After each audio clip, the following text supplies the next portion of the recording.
Bien, bonjour, bonjour à tous. Merci une fois encore d'être aussi nombreux un samedi matin de bonne heure. En plus, avec également une retransmission pour ceux qui n'ont pas pu trouver de place ici dans la salle, là-haut et au bar. Donc, je salue tout le monde. Merci aux 4 intervenants d'être venus, malgré une actualité un peu chargée pour les uns et pour les autres, vu leur fonction par rapport à, effectivement, au décès de Jacques Chirac qui a un peu bousculé l'ensemble de l'agenda. Et donc, merci une fois de plus, une nouvelle fois, une fois supplémentaire d'être venus et d'avoir tenu votre engagement malgré l'actualité. On va donc parler des relations entre la Chine et les États-Unis qui, pour certains, et en tout cas pour moi, est certainement l'aspect stratégique le plus important dans les années qui viennent. Comment va se nouer la relation entre la Chine et les États-Unis, ou plutôt comment les Américains vont accepter d'être doublés par la Chine, puisque pour beaucoup, la question n'est pas de savoir si la Chine va doubler en termes de PIB les États-Unis, mais de savoir quand elle va le faire. Pour l'Europe, c'est fait depuis longtemps. Comme on l'a dit hier, dans les années 80, la France avait 4 fois le PIB de la Chine. Aujourd'hui, elle a 4 fois moins. La Chine a 4 fois le PIB de la France. Mais ça n'a pas créé de choc particulier en Europe que la Chine double d'un point de vue économique l'Europe.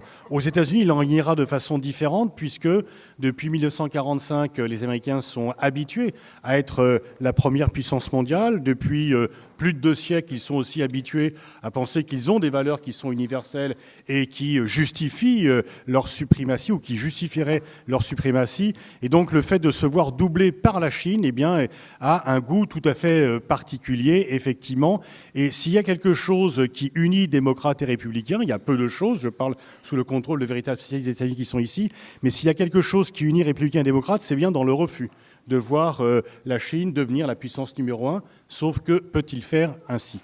Et donc c'est autour de cela, et bien sûr on évoque le livre qui a créé un très grand débat aux États-Unis, Le piège de Thucydide, de Graham Allison, disant que dans la Grèce, dans la guerre du Péloponnèse a eu lieu parce que Sparte, puissance dominante, ne pouvait pas accepter qu'Athènes, puissance montante, la dépasse. D'où la guerre gagnée par Sparte, mais qui a entraîné les cités grecques dans le déclin. Donc, est-ce qu'il y aura ce piège de Thucydide? Est-ce qu'il va jouer également entre les États-Unis et la Chine? Je vais peut-être commencer dans cet ordre-là. François, est-ce que ce piège de Thucydide est quelque chose qui est ardemment débattu chez les Américains, y compris dans la perspective du débat de 2020? Merci Pascal. Moi, effectivement, je suis frappé de voir à quel point, lorsque je me suis rendu il y a 15 jours aux États-Unis, la question de la Chine n'est ni tabou, mais quand elle est abordée ouvertement, le mot confrontation est devenu un mot simple. Il n'y a plus du tout d'hésitation à qualifier la relation avec la Chine autrement que par c'est une relation confrontationnelle. Et c'est vrai que, tu l'as souligné, ça vaut pour les démocrates comme pour les républicains, y compris en dehors de la classe politique, chercheurs, militaires, diplomates, tous aujourd'hui prennent le problème de la Chine comme un problème de confrontation. Et au moment où il y avait les troubles à Hong Kong, lorsqu'on disait « mais est-ce que vous croyez que Hong Kong pourrait justement être le prétexte à ce que cette confrontation monte d'un cran supplémentaire ?» Pas du tout. Hong Kong n'est pas le problème. Autrement dit, le problème de la démocratie ou des droits de l'homme en Chine n'est pas le problème. Le problème, c'est celui du rapport de force qu'il y a entre la première et la deuxième puissance mondiale. En revanche, quand on commence à évoquer avec eux les problèmes en mer de Chine, là, on sent qu'il y a quand même une crispation, parce que là, on parle vraiment de la liberté de navigation dans la mer de Chine du Sud, du détroit de Malacca, du commerce mondial. Et puis alors, quand on commence à parler plus sérieusement de Taïwan, qui est un sujet qui est quasiment entre parenthèses, parce qu'on en parle de toute façon, comme si c'était un peu à la périphérie, eh bien là, les gens vous disent oui. Si jamais il devait y avoir la moindre épreuve de force sur Taïwan, la Chine tenant à réunifier par un moyen ou par un autre Taïwan à la Chine, dans des délais d'ailleurs qu'on ne connaît pas vraiment, parce que autant pour Hong Kong, on sait que la limite c'est 2047. On sait que pour Xi Jinping, la grande date c'est 2049, le centenaire de la Chine communiste. Mais pour Taïwan, il n'y a pas de date. Autrement dit, on est en permanence dans un rapport de force. Et là, mes interlocuteurs américains me disent « sur Taïwan, ce sera le cas d'une guerre ». Alors, il y a énormément j'imagine, pour la plupart d'entre eux, on sait exactement les mots qu'on utilise, le lexique est très important. Je pense que la ligne rouge, dans le rapport avec la Chine, et on parlera peut-être du commerce plus tard, mais en tout cas sur un plan de rapport de force stratégique, la ligne rouge, c'est Taïwan. La deuxième, c'est la mer de Chine, en sachant que le rapport de force militaire, pour l'instant, est en faveur des États-Unis. Le budget du Pentagone a été augmenté de 10%, alors que c'est déjà un budget considérable. On est à plus de presque 600 milliards de dollars, 700 maintenant. Et donc, l'effort essentiel de l'augmentation du budget militaire américain, il est pour la marine américaine. Et qui dit marine américaine dit que l'épreuve de force, si un jour elle doit avoir lieu, elle sera navale et elle sera probablement dans cette région du monde. Et donc, oui, pour répondre à la question, non seulement le débat a lieu, il existe, il est permanent, et il unifie la classe politique américaine autour du danger de la Chine, le danger de la Chine. Et quand vous rajoutez à tout cela l'épreuve de force commerciale, vous vous dites qu'effectivement, il y a là les ingrédients non seulement d'une confrontation, mais de quelque chose qui est parti pour durer. Même si cette guerre commerciale devait être résolue par la négociation, par des arrangements, il resterait le problème de la confrontation avec le rival, le grand rival. Je vais me tourner vers Laurence Nardon. Tu as une double spécialité, à la fois les États-Unis et l'espace. Et donc, est-ce qu'il y a aussi une confrontation dans l'espace ? François vient de dire que la plupart de l'augmentation du budget américain militaire allait sur la marine. En même temps, on voit que la Chine a fait une opération conquête de la Lune également. Est-ce que donc ce défi chinois pour les Américains, de façon générale, est peut-être avec un petit focus sur la question spatiale ? Effectivement, la Chine a des ambitions spatiales et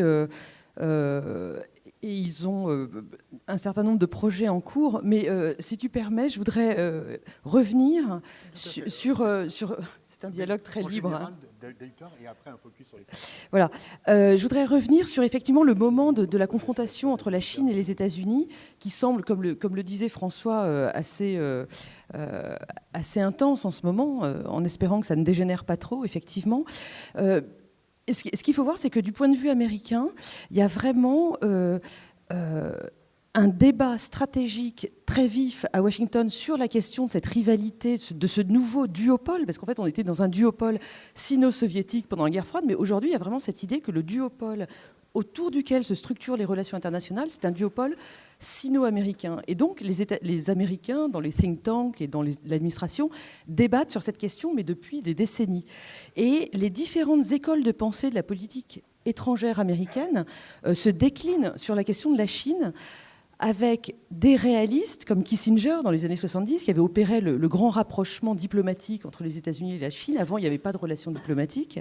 Et lui, c'était un réaliste. Et Trump se retrouve là-dedans, parce que comme l'a dit très bien François, les États-Unis de Trump aujourd'hui ne s'intéressent pas aux questions de droits de l'homme en Chine. Dans les disputes de Trump avec la Chine, on parle de commerce, on parle de Taïwan, mais on ne parle pas des dissidents chinois. Ça n'intéresse pas Trump parce que c'est un réaliste pas moral. Enfin, il n'a pas un sens du rôle moral de l'Amérique. Alors que d'autres écoles de pensée de la politique étrangère américaine, au contraire, sont beaucoup plus idéalistes et insistent sur les questions de droits de l'homme, sont aussi parfois très optimistes. Et c'est ce qui a conduit les administrations Clinton, notamment, à travailler à l'entrée de la Chine dans l'OMC. Quand la Chine est entrée dans l'OMC en 2001, c'était parce que aux États-Unis et puis dans d'autres pays d'Occident, les optimistes avaient poussé à la roue depuis des années en disant on va faire entrer la Chine dans l'OMC, comme ça la Chine va se développer dans le commerce mondial, et donc il y aura une classe moyenne chinoise qui va émerger, elle va prospérer, elle va devenir plus à l'aise, et du coup, très naturellement, elle va réclamer plus de démocratie. Et du coup, la Chine se démocratisera. C'était tout le pari des optimistes des années 90 sur la Chine, et qui ont réussi à obtenir leur premier objectif, qui était l'entrée de la Chine dans l'OMC, mais pas du tout le second, puisque la Chine ne s'est pas du tout démocratisée. On le voit avec l'arrivée de Xi Jinping au pouvoir. Mais j'ai peut-être un peu trop parlé. Sur l'espace, un mot sur l'espace. Sur l'espace, c'est très difficile de savoir en réalité, je ne botte pas en touche, c'est la vérité, c'est très difficile de savoir en Occident ce qui se passe en termes de programme chinois, parce que les annonces du parti, du gouvernement chinois et de l'agence spatiale chinoise, déjà, ne sont pas complètement raccords entre elles. Donc on ne sait pas très bien qui exagère ou qui minore au contraire les réalisations. Mais ce qui est sûr, c'est qu'il y a une volonté, en tout cas, en termes d'image. Ce que je voudrais dire, c'est qu'ils se font doubler en termes de puissance émergente sur le spatial par l'Inde ces dernières années. Et donc, je me demande s'il n'y a pas une réorientation sur des programmes militaires probablement plus utiles à court terme pour la Chine, et notamment les porte-avions, puisqu'il s'agit d'aller défendre les îles qu'ils ont construites, les îles artificielles de mer de Chine du Sud, sur lesquelles s'ancre énormément des revendications maritimes chinoises aujourd'hui. Merci. Thomas, le regard de l'historien, qu'est-ce qui est de comparable dans la relation entre la Chine et les États-Unis de ce qui existait entre l'URSS et les États-Unis? Est-ce que c'est le même type de rivalité ou est-ce que c'est quelque chose de radicalement différent? Et comment, là, en prospectiviste, tu vois que peut se nouer cette relation? Merci. C'est exactement de quoi je voulais parler. Merci, merci aussi d'être venu.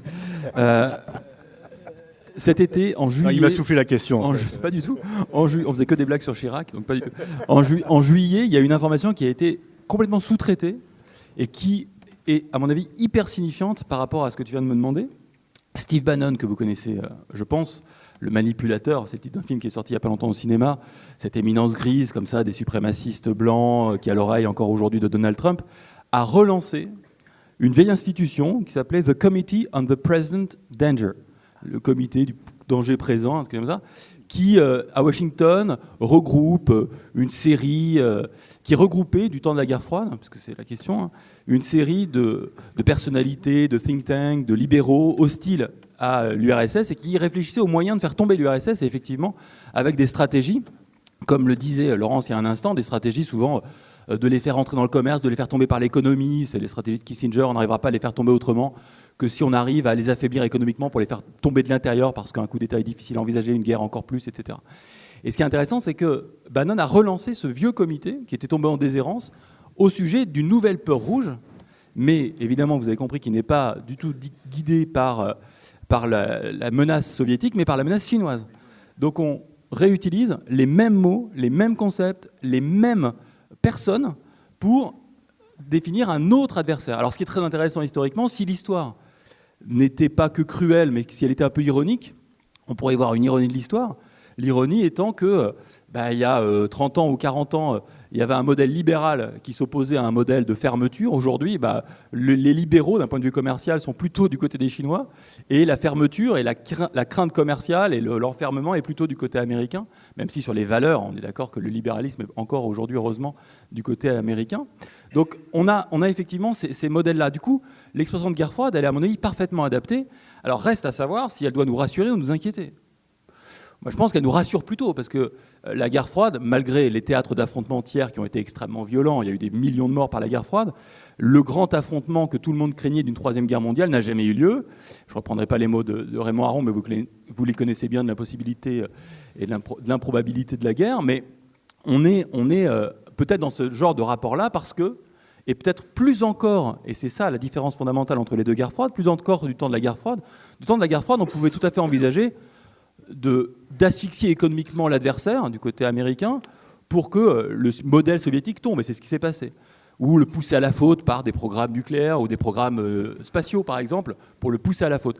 Là, c'est beaucoup plus difficile parce qu'on est, et tu évoquais l'entrée de l'OMC de la Chine, l'entrée de la Chine dans l'OMC en 2001, dans un système tellement globalisé, tellement mondialisé, avec tellement d'interdépendances, qu'aujourd'hui, c'est un peu l'image de... Il y en a un qui tient l'autre, ou deux qui font de l'alpinisme. S'il y en a un qui décroche, les deux vont tomber, en fait. Et cette interdépendance-là n'existait certainement pas à ce point-là, en tout cas du temps de l'URSS. Et du coup, les interdépendances qui sont réelles aujourd'hui, il y a André Grebin, qui est un économiste qui a beaucoup travaillé sur la question, qui a une formule que j'aime beaucoup, qu'il a employée il y a quelques années, mais qui marche encore aujourd'hui. Il dit, entre la Chine et les États-Unis, il y a une dépendance des interdépendances. Vous voyez, chacun, en fait, le déficit de l'un, c'est l'excédent de l'autre. L'excédent de l'autre, c'est des milliards de devises en dollars dans les caisses. Donc, est-ce que la Chine a intérêt à ce que les États-Unis s'effondrent et que le dollar s'effondre? Ben non, parce que c'est leur trésor de guerre et certainement c'est la clé aussi de la stabilité chinoise. Si vous avez ce compromis chinois s'effondre, à savoir la dictature contre le relèvement du niveau de vie, si ça s'effondre, parce que le niveau de vie s'effondre, parce que le dollar s'effondre, ben c'est une catastrophe. Du coup, dans ce sens-là, mais dans l'autre sens aussi, les Américains n'ont pas intérêt à voir, aujourd'hui encore en tout cas, la Chine s'effondrer, parce que les dettes américaines, elles sont achetées par les Chinois, de moins en moins, mais c'est encore le cas aujourd'hui, parce que les entreprises américaines produisent encore beaucoup en Chine, donc il y a des interdépendances de partout, mais c'est vrai qu'on a des traces de guerre froide, et je ne veux pas parler trop longtemps, donc les traces de guerre froide, on les retrouve y compris comme du temps de la guerre froide, donc là on retombe sur quelque chose de plus traditionnel, dans des points d'appui qui ressemblent à la guerre froide. On s'appuie sur tel adversaire. Je le disais ce matin ou hier dans le nouveau numéro de Foreign Policy, à quel point les Américains sont aujourd'hui en train, depuis quelques années, mais encore plus, de vraiment travailler sur la question de la Mongolie, qui dépend à 90% des échanges avec la Chine, mais que les Américains aimeraient bien ramener vers chez eux par des relations politiques, par des aides militaires, par des aides aussi des aides de toute nature, humanitaires, etc. Donc il y a des tas de choses. Et puis il y a toutes les bases américaines. Hein. Ça, c'est une carte assez connue que vous pourrez trouver très facilement sur Internet. Vous voyez ce que les Américains appellent, ce n'est pas les Chinois, le collier de perles, c'est-à-dire toutes les bases chinoises qui commencent à descendre, en gros, de la mer de Chine méridionale jusqu'au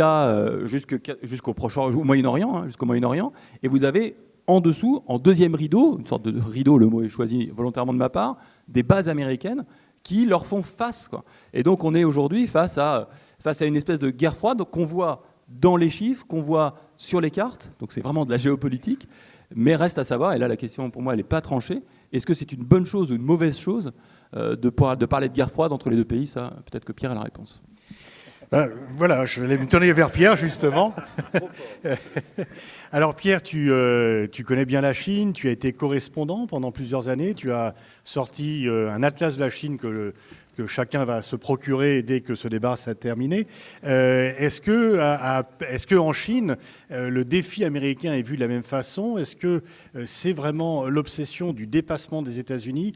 Et comment est vue la réponse américaine actuelle au défi chinois? Merci. Je vais faire un petit détour par l'histoire et reprendre un petit peu ce qu'avait dit Laurence, parce que cette histoire des 20 dernières années, elle est passionnante. Et il se trouve que moi, je suis arrivé en Chine en 2000, et donc à la fin de Clinton. Et Clinton parlait de partenariat stratégique avec la Chine. Quand Bush Junior est arrivé au pouvoir, il a changé ce mot et il a parlé de rivalité stratégique. Donc les Chinois, il y a eu une petite crispation. Et 3 mois après l'arrivée de Bush à la Maison-Blanche, il y a eu un incident militaire qu'on a oublié, qu'on a occulté. Un avion espion américain était le long de la frontière chinoise. Un jet chinois s'est approché d'un peu trop près pour le titiller. Les ailes se sont touchées. Le pilote chinois est mort. L'avion s'est écrasé. Et l'avion américain endommagé a dû se poser en Chine, dans l'île de Hainan, où il est resté coincé 1 mois. Les Chinois ont démantelé tout le matériel électronique à bord, l'ont copié, l'ont analysé, etc. Et ils ont forcé les Américains à ramener leur avion en kit, en carton. De l'humiliation absolue alors qu'ils auraient pu le réparer, etc. Et l'équipage a été libéré. Mais cet épisode a été un moment de tension très fort. Mais c'était en juin 2001. Qu'est-ce qui s'est passé après? Le 11 septembre 2001, qui a changé évidemment tout le climat international. Et le 11 septembre, juste une petite anecdote, mais quand il y a eu l'attaque des tours, moi, il se trouve que je dînais, je veux tout vous raconter, je dînais chez un rédacteur en chef de l'agence Chine Nouvelle, donc un cadre du parti, qui avait accès à la télévision de Hong Kong. Quelqu'un lui téléphone et lui dit, on était à table, quelqu'un lui téléphone, donc 8h du matin à New York, c'est 8h du soir à Pékin, quelqu'un lui téléphone et dit, branche-toi sur Hong Kong immédiatement. On se branche sur Hong Kong et on voit la deuxième tour frapper. Tous les convives autour de la table qui étaient chinois applaudissent, éclatent de rire et applaudissent en disant « notre pilote est vengé ». Sans savoir qui avait attaqué, ce n'était pas le problème pour eux, c'était que les Américains souffraient. Et donc cette réaction instinctive, elle montre l'état d'esprit. 3 heures après, et ça c'est encore plus intéressant, la direction du parti et du gouvernement sort un communiqué en disant « Solidarité totale avec les États-Unis, nous sommes à vos côtés, contre le terrorisme, blablabla ». C'est-à-dire que le gouvernement a très bien compris la gravité de la situation et la nécessité d'être un acteur responsable de la scène internationale, alors que la réaction instinctive du cadre du parti, ça a été de dire « c'est bien fait pour les Américains ». Et ça en dit long sur ce décalage entre le pouvoir et la perception de l'Amérique en Chine. 2001, c'est une année importante, et Laurence l'a rappelé, c'est l'entrée de la Chine dans l'OMC. C'est-à-dire qu'on est aujourd'hui 18 ans après cette scène que je décris. Qu'est-ce qui s'est passé en 18 ans? Des centaines de milliards de dollars d'investissement. La Chine a décuplé son PIB, a eu une croissance à 2 chiffres pendant plus d'une décennie. Parce que 2001, c'est non seulement l'entrée dans l'OMC, mais c'est aussi l'attribution des Jeux Olympiques de Pékin de 2008 à la Chine. Et donc, il y a eu un coup d'accélérateur absolument fabuleux. Et là où, en 2001, on était encore dans la doctrine Deng Xiaoping. Deng Xiaoping avait dit en gros, on se fait discret. Notre ascension dans le monde va se faire discrètement. On n'est pas là à porter notre drapeau, etc. Et Hu Jintao, qui était président à ce moment-là, le passage de pouvoir entre Jiang Zemin et Hu Jintao avait théorisé ce qu'il appelait l'émergence pacifique de la Chine, qui était le slogan destiné à rassurer le reste du monde. Nous sommes en train de grandir, de grossir, de prendre de l'importance, mais rassurez-vous, c'est une émergence pacifique, nous n'avons aucune intention hégémonique, etc. Arrive Xi Jinping, et là on change de paradigme. On a quelqu'un qui dit, notre heure est arrivée. Et à 2 points de vue. L'un, c'est effectivement la présence à l'extérieur. La Chine a ouvert sa première base militaire à Djibouti et il y a 2 autres bases qui sont plus ou moins officielles, l'une au Cambodge, l'autre au Pakistan. On a l'affirmation beaucoup plus grande d'un modèle chinois. Jusque-là, la Chine disait non, mais ce qu'on fait, ça nous concerne nous, mais franchement, ça n'a aucune importance pour le reste du monde, etc. Aujourd'hui, il y a, depuis le discours de Xi Jinping au 19e congrès du parti, l'affirmation d'un modèle qui peut être un modèle de développement pour des pays du monde émergent. Donc, on a un modèle alternatif. Et troisième chose, c'est ce plan sur la technologie, le plan 2025, donc 2025, c'est-à-dire demain, dans lequel le gouvernement chinois faisait la liste des domaines dans lesquels il voulait être la puissance numéro 1 dans le monde, c'est-à-dire l'intelligence artificielle, la robotique, les biotechnologies, etc., c'est-à-dire toutes les technologies de demain qui sont au cœur de l'économie mondiale. Et c'est là que le rapport à l'Amérique a complètement changé, parce qu'il y a eu cette affirmation de puissance rivale qui n'était pas le cas précédemment, même si la réalité était celle-là, et que Trump arrive à ce moment-là. C'est-à-dire que Trump est celui qui incarne ce côté « je vais relever le défi ». Et quand Trump le fait de manière paradoxale, parce que quel est son premier acte? Souvenez-vous, le premier acte de Trump, il abolit le TPP, le traité transpacifique, qui a été négocié par l'administration Obama pendant des mois et des mois, et qui est un accord de libre-échange asiatique sans la Chine. Donc on est dans le containment à l'ancienne, puisqu'on fait l'analogie avec la guerre froide, où en gros on crée une alliance économique de tous les pays d'Asie qui ont peur de la Chine.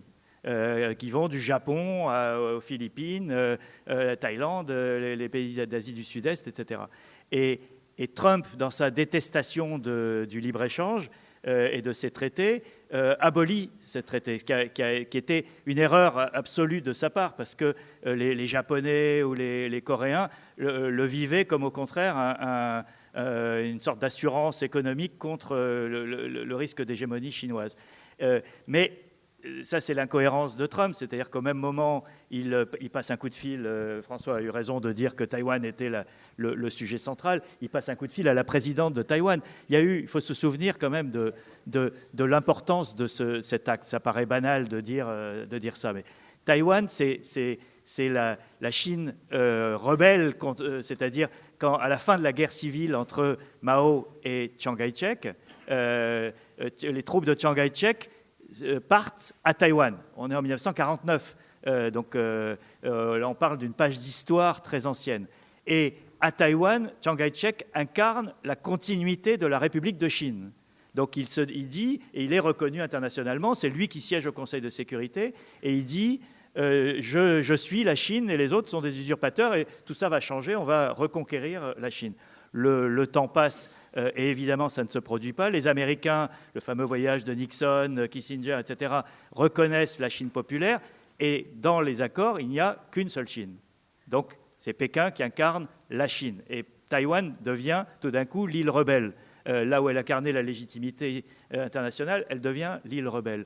Et aujourd'hui, dans le statu quo international et en Asie du Nord, il y a le fait que personne ne remet en cause cet équilibre. Pas même les Taïwanais eux-mêmes qui ne rêvent que d'être reconnus internationalement, mais qui se gardent bien de le proposer parce que ça provoquerait la guerre. Et donc tout d'un coup que Trump téléphone à la présidente de Taïwan en la reconnaissant comme présidente, c'était un coup de tonnerre terrible. Il est revenu en arrière depuis, il a réaffirmé le principe d'une seule Chine, mais voilà, il a déclenché la guerre commerciale, il a déclenché la guerre technologique contre Huawei. Il y a à la fois une volonté de confrontation de la part de Trump et il y a une incohérence stratégique. Comment c'est vécu en Chine? Ça a été une déstabilisation absolue au sommet de l'État, parce que les Chinois avaient peur d'Hillary Clinton. Hillary Clinton était perçue comme beaucoup plus interventionniste, alors que Trump était considéré comme plus isolationniste, moins tenté par des opérations, les révolutions de couleur, les opérations à l'extérieur, etc. Et Hillary Clinton était complètement associée à cette idée. Elle avait fait un discours aussi sur les femmes à Pékin. Elle avait sa stratégie Internet, qui était Internet est le vecteur de la liberté dans le monde, etc. Donc, il se méfiait énormément d'Hillary Clinton. Elle est battue, soulagement à Pékin. Et tout d'un coup, il se retrouve face à ce phénomène qu'ils ont eu du mal à comprendre, qu'ils ont eu du mal à appréhender, et qui les déstabilise encore aujourd'hui. Et il y a un débat. Xi Jinping est extrêmement puissant en Chine, il a tous les pouvoirs, mais il n'a pas réduit au silence, je ne parle pas de la dissidence, je parle des clans à l'intérieur du parti.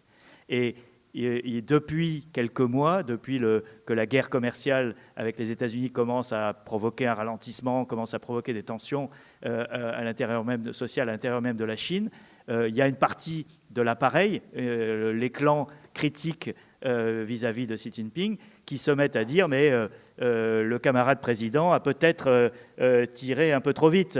Le camarade président a peut-être eu tort de dire qu'on allait devenir la première puissance mondiale et on a effrayé les Américains et il n'y a rien de pire qu'une puissance déclinante blessée. Et donc la critique vis-à-vis de Xi Jinping commence à apparaître par ce biais-là. Et dans le débat sur Hong Kong en Chine, qui est intéressant parce que autant le pouvoir a réussi à retourner toute l'opinion chinoise contre les Hongkongais, il n'y a aucun doute là-dessus. L'immense majorité des citoyens chinois pensent que c'est la CIA qui est en train de déstabiliser Hong Kong et qu'il faut écraser ces petits bourgeois qui réclament la démocratie.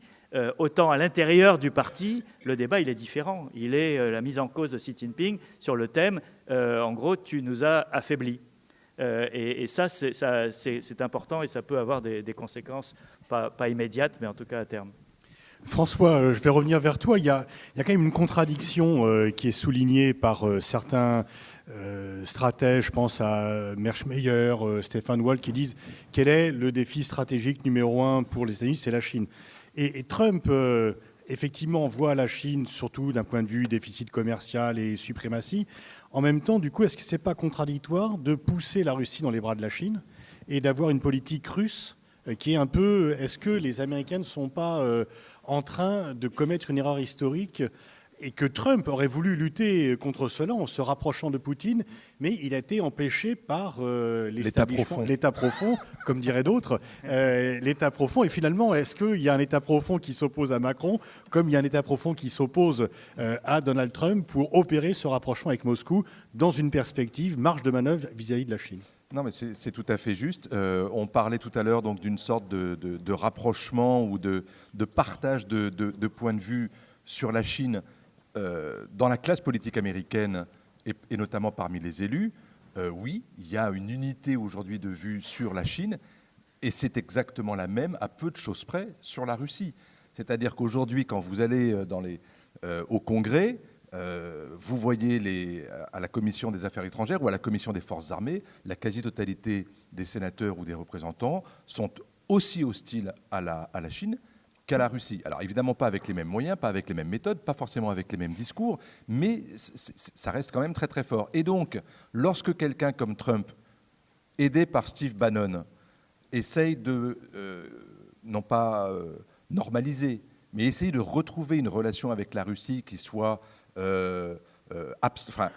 en dehors du rapport de force, de la confrontation, du discours dur, de l'isolement, etc., il est pris à revers par ce que tu appelles l'establishment, mais c'est-à-dire aussi le Pentagone, une grande partie du département d'État, même si aujourd'hui il est complètement déplumé et qu'on ne peut plus aujourd'hui parler, Laurence en conviendra peut-être, de département d'État. Il n'y a plus aujourd'hui de diplomatie américaine. La vérité, c'est que la diplomatie, la politique étrangère américaine se fait dans le bureau ovale avec 3 personnes, et pas beaucoup plus, et que malgré cela, Trump a beaucoup de difficultés à essayer de trouver avec la Russie les mots et la posture qui conviendrait pour éviter que la Russie, effectivement, ne soit aspirée, aimantée par la Chine pour constituer une vaste masse eurasiatique qui est redoutée pas seulement par une partie des Américains, mais aussi par une partie des Européens, par beaucoup de monde. Et donc, c'est vrai qu'il y a une forme de contradiction. Le problème de Trump, c'est que dans cette volonté de trouver un ton, et j'allais dire, avec Poutine, on voit bien quand il sort de sa conférence de presse avec Poutine, quand il a discuté avec lui au G20, quand il le voit en tête-à-tête, c'est entre parenthèses absolument hallucinant qu'il n'y ait pas de preneur de notes, qu'il n'y ait plus personne aujourd'hui pour savoir ce qui s'est réellement passé entre ces deux hommes. Je ferme la parenthèse, mais toujours est-il que le décalage entre la posture personnelle de Trump avec Poutine et le ton de l'administration américaine et le débat au Congrès et dans les médias et dans les think tanks est un vrai décalage et qui n'est absolument pas servi par une habileté de Trump. Trump est pâteau, il est maladroit. Il n'arrive pas à essayer de faire comprendre qu'on peut essayer de retrouver une tonalité positive avec la Russie sans passer pour l'agent de Poutine, ce qu'il a malheureusement illustré de la pire des manières. Parce qu'aujourd'hui, à chaque fois qu'il prononce un mot positif sur Poutine, c'est interprété comme étant, mais c'est normal, puisque c'est la Russie qui l'a fait élire. Donc, pris là-dedans, et l'histoire de l'Ukraine aujourd'hui illustre ça d'une façon absolument exemplaire. Donc, c'est extrêmement compliqué, et c'est peut-être aussi pour ça, parce que ce débat avec la Russie, il n'arrive pas à prendre forme, c'est extrêmement compliqué, il s'autodétruit en quelque sorte, et bien c'est peut-être pour ça aussi que Trump, avec la Chine, sans complexe, et parce que là, pour le coup, il y a une sorte d'unanimité ou même d'uniformité des réactions américaines, se dit, OK, avec la Russie, ça va peut-être pas le faire, avec la Chine, allons-y, bingo, j'ai l'Amérique derrière moi. C'est Sylvie Berman, qui est notre ambassadrice à Moscou, qui disait pendant la conférence d'ambassadeurs, il y a 10 ans, il y avait des manœuvres militaires en Russie, avec comme scénario une invasion de la Chine. L'an dernier, ils ont fait des manœuvres communes. Avec la Chine, entre la Russie et la Chine. Thomas, je me retourne de nouveau vers toi. Est-ce que finalement cette politique actuelle n'est pas en train de revenir, de briser ce qu'avaient fait en leur temps Nixon et Kissinger, quand ils ont reconnu l'épisode dont Pierre parlait, lorsqu'ils ont abandonné Taïwan pour reconnaître la Chine? Et est-ce que à ce moment, c'était de séparer la puissance mineure par rapport à la puissance majeure qui était l'Union soviétique? Et est-ce que là, on n'est pas en train de pousser la puissance mineure dans les bras de la puissance majeure, c'est-à-dire la Russie dans les bras de la Chine? Est-ce que l'héritage de Nixon et Kissinger par rapport à la Chine est en train de s'effondrer? Alors, c'est une question difficile. Je crois que... C'est pour ça que je te la pose. Ouais, merci. Et c'est pour ça que j'aurais du mal à y répondre. Si vous voulez, je pense que d'abord, il est toujours très difficile de comparer les époques, mais surtout les hommes et surtout les idéologies et peut-être même les intelligences. Du temps de Kissinger, la Maison-Blanche ne considérait pas forcément le monde et la géopolitique comme un jeu à somme nulle.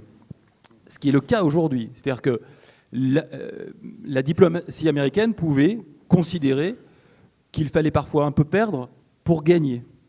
Là où aujourd'hui, on est dans un jeu hyper simple ou hyper simplifié, où vous avez un homme d'affaires, en fait, qui ne voit que deux colonnes, le plus et le moins, et qui considère que ce qu'il a perdu, il ne le regagnera jamais, et que, tout à l'heure je parlais d'interdépendance, les interdépendances n'ont quasiment pas de sens pour lui. Regardez ses propos sur l'OTAN, par exemple, il ne voit aucun élément d'intérêt à l'alliance stratégique avec l'Europe à partir du moment où les Européens ont un excédent commercial avec eux ou qu'ils ne dépensent pas assez d'argent pour les dépenses militaires. Donc on est sur un rapport qui est, je le répète, la conception d'un monde ou d'une géopolitique à somme nulle. C'est-à-dire qu'il ne peut pas y avoir des vainqueurs, il ne peut y avoir qu'un vainqueur et donc un perdant. Si je dis ça, c'est parce qu'à l'époque, la mise en relation ou l'alliance, ou le rapprochement plutôt, c'est très surprenant, hein. Tu évoquais le département d'État, à l'époque c'est aussi une surprise, c'est pas l'ensemble de l'appareil diplomatique américain qui prépare la rencontre avec la Chine, ça reste quand même quelque chose d'assez peut-être pas à 3 dans le bureau ovale, mais enfin c'est plutôt surprenant, de même d'ailleurs que le détricotage du système de Bretton Woods, ça se fait à la surprise générale, donc il ne faut pas non plus fantasmer un passé où il y avait l'ensemble d'un appareil d'État américain qui réfléchissait collectivement à une politique étrangère, alors qu'aujourd'hui, il y aura un homme seul dans son bureau. Ça reste quand même toujours une histoire d'individus. Et Pascal a pas mal écrit là-dessus. La question des individus dans la géopolitique, c'est aussi une question importante. Il n'y a pas que des appareils, il y a aussi des tempéraments, etc. Et donc, bref, toute parenthèse refermée, on avait à l'époque l'idée qu'effectivement, en se rapprochant de la Chine, on isolerait l'URSS, qui était l'adversaire à abattre, et on ne considérait pas nécessairement que c'était un problème de se rapprocher, d'aider un pays qui, idéologiquement, était à l'opposé des États-Unis. La Chine des années 70, ce n'est pas la Chine d'aujourd'hui, c'est une Chine qui est fermée, c'est une Chine qui est dictatoriale. On parlait des valeurs tout à l'heure et des libéraux et des réalistes, c'est une Chine qui est à l'opposé des valeurs américaines et des valeurs de libéralisme à l'américaine. La question de Taïwan était déjà posée à l'époque. Donc il y avait un ensemble de sujets qui étaient complexes. Mais à l'époque, les Américains considéraient que dans ce grand jeu, il n'y aurait pas forcément un vainqueur et un vaincu, il pouvait y avoir parfois des alliances contre nature pour faire tomber un adversaire. Et donc c'est la raison pour laquelle effectivement Nixon et Kissinger, mais surtout Kissinger, mais qui avait convaincu Nixon de se rapprocher avec la Chine, même si le rapprochement effectif date plutôt de la fin des années 70, mais il a pris quelques années à se mettre en place. Je ne suis pas d'ailleurs sûr qu'aujourd'hui, à l'heure de l'accélération de la géopolitique, je ne suis pas certain qu'on ait aujourd'hui des années pour réaliser le même genre de coup géopolitique d'une telle ampleur, à l'heure où ça va vite. Donc peut-être aussi mettre au débit de Trump une évolution, une rapidité des choses. Mais c'est vrai qu'aujourd'hui, tu as raison de le signaler, on est sur une inversion des rapports. Et évidemment, aujourd'hui, les États-Unis jouent un jeu qui est très dangereux, qui, à force de cibler la Chine à tout prix, sont en train de s'aliéner en fait, des alliés potentiels et peut-être même des alliés naturels. Tu évoquais la fin, Pierre, du traité transpacifique, avec les conséquences que ça a pu avoir. Les Chinois, immédiatement, ont proposé un accord de substitution aux pays de l'ASEAN. Alors, ils ont refusé pour l'instant, mais immédiatement, il y a eu... La géopolitique a horreur du vide. Quand Trump, juste au moment, en janvier 2017, quand Trump fait ses grands discours, il n'est pas encore à la Maison-Blanche, mais on sent bien qu'il va détricoter le multilatéralisme, etc. Xi Jinping, il est à Genève, il est aux institutions de l'ONU, il dit son amour pour l'OMC, etc. Donc la géopolitique a horreur du vide, et ce vide, aujourd'hui, il est rempli par la Chine. Et le problème, c'est que, quand je parle des alliés naturels, regardez, il y a un an, Xi Jinping était en Europe, il a été accueilli avec beaucoup d'intérêt par Emmanuel Macron, par les chefs d'État étrangers. Je vois, il y a beaucoup de réflexions ce week-end sur la nouvelle route de la soie. Toutes ces questions-là sont aujourd'hui centrales et sont aussi émergentes, non pas seulement en raison des difficultés économiques de l'Europe, mais du vide presque pas uniquement géopolitique, mais aussi idéologique, laissée par les États-Unis. Mais voilà, donc regardez par exemple, rien que pour embêter, on n'a pas encore évoqué le terme, mais la Corée du Nord, qui est pourtant un sujet central entre la Chine et les États-Unis, moi je reste persuadé que le rapprochement, il y a à la fois du spectacle, du feuilletonnage, vous connaissez Trump autant que moi, mais le rapprochement, ou en tout cas la volonté de rapprochement avec la Corée du Nord a aussi pour objectif d'affaiblir, de mettre la pression sur la Chine, mais encore une fois, où est le dommage collatéral ? C'est la Corée du Sud, allié historique de la Chine. Les Coréens du Nord disent « nous ne reverrons Trump que s'il met fin à ce qu'il y a chaque 2 fois par an des exercices militaires conjoints entre la Corée du Sud et les États-Unis ». Et donc les États-Unis, pour ne pas nuire à ce coup de com' extraordinaire qui est la poignée de main entre un dictateur et un élu démocratique, Trump et Kim Jong-un, vont sacrifier, ou en tout cas mettre en péril l'alliance avec la Corée du Sud, mais aussi un peu plus loin avec le Japon. Et donc on voit effectivement que, en gros, et ça montre à quel point il y a une obsession chinoise de la part des États-Unis, une obsession qui non seulement est aux portes de détruire ou de détricoter des alliances très patiemment construites depuis la Seconde Guerre mondiale, donc il faut imaginer la profondeur historique de ce qui est en train de se passer, mais aussi d'affaiblir les Américains de l'intérieur, parce que le ralentissement de la croissance économique américaine, parce que le déficit commercial, aujourd'hui la guerre commerciale, qui la paye, c'est pas la Chine, ce sont les consommateurs américains, et on commence à voir des signes de fléchissement très forts. Le mois d'août a été un mois très mauvais pour la consommation américaine, qui, vous le savez, est le principal moteur de la croissance américaine, et donc on voit que quasiment il n'y a qu'un objectif qui est de détruire, pas militairement, mais détruire la Chine, sans s'imaginer de toutes les conséquences par ailleurs. C'est en cela que de penser le monde comme une géopolitique, comme un jeu à somme nulle, on n'imagine pas les conséquences que ça peut avoir. Peut-être dans les affaires, j'y connais rien, ça marche, mais en géopolitique, c'est extrêmement dangereux. Laurence, on a parlé de l'unanimisme de la classe politique américaine par rapport au fait de considérer la Chine comme un défi, comme une relation de confrontation, comme l'a dit François tout à l'heure. Est-ce que dans les candidats démocrates aux primaires, il y en a qui sortent un peu du lot, comme Elizabeth Warren, Bernie Sanders, qui sont en rupture avec même l'establishment démocrate? Il y a aussi ces 4 jeunes élus qui ont beaucoup fait parler d'elles par la démonisation que Trump leur a faite d'elles. Est-ce que ces démocrates hors champ, est-ce que ces démocrates d'un autre type, est-ce qu'ils parlent de la Chine? Est-ce que si, par exemple, Elizabeth Warren, si, imaginons, Biden est trop pris par en fait, la vraie victime de l'affaire ukrainienne, c'est Biden et pas Trump, et que Elizabeth Warren gagne les primaires, gagne les élections, est-ce qu'on aurait vraiment une relation Chine-États-Unis tout à fait différente? Alors ça, c'est une question extrêmement importante parce que, au final, Trump n'est pas complètement sûr d'être réélu dans un an. Et donc peut-être qu'on n'a plus qu'un an à tirer avec Trump et qu'on aura une nouvelle politique étrangère après. Et donc il faut s'intéresser à ce que dit le Parti démocrate aujourd'hui, ce que disent les 20, ils étaient 23 au printemps, maintenant ils sont plus que 20 ou peut-être 19 candidats de la primaire démocrate qui sont en train de s'affronter et essayer de voir ce qu'ils disent effectivement sur les relations de leur pays avec la Chine. Est-ce qu'il faut construire, reconstruire dans l'avenir, revenir au partenariat transpacifique, ce traité, ou pas, etc. Et du coup, sur le Parti démocrate, il y a quelque chose de vraiment extrêmement intéressant qui se joue aujourd'hui, qui est la fin de l'ère Clinton au Parti démocrate, et un parti qui, dans la primaire qui s'engage depuis le printemps dernier, est en pleine réinvention. En fait, réinvention sur les personnes et réinvention sur les idées. Parce que jusqu'à 2016, en fait, la candidate attendue du parti après Obama, c'était Hillary Clinton. Et donc, elle tenait le parti. Enfin, on parle de l'ère Clinton pour le Parti démocrate. Et du coup, les nouvelles générations de leaders démocrates n'ont pas pu émerger jusqu'à maintenant. C'est pour ça qu'ils sont tellement nombreux à se présenter, parce qu'il n'y a pas eu de tri qui a pu s'opérer dans les années récentes. Mais cette réinvention, elle se situe également sur le terrain des idées. Alors, on l'avait déjà vu en 2016 avec le programme populiste de gauche, on peut dire ça comme ça, de Bernie Sanders, qui déjà correspondait de manière très étonnante avec des idées de Trump, puisque Trump, en 2016, avait fait campagne sur un populisme de droite, contre les élites et contre les étrangers, mais aussi un populisme de gauche, contre les élites aussi, mais surtout contre la mondialisation, contre le libre-échange, pour le retour des usines, pour redonner de l'emploi aux classes moyennes dans la Rust Belt, c'est-à-dire les États des Grands Lacs qui sont désindustrialisés aujourd'hui et où l'épidémie des opioïdes fait des ravages. Enfin voilà, donc il y avait ce positionnement-là. Et dans la primaire actuelle du Parti démocrate, ces idées sont donc d'économie très radicale, très à gauche, on dirait en France, ont véritablement le vent en poupe, et il va vraiment falloir savoir ce qui se passera.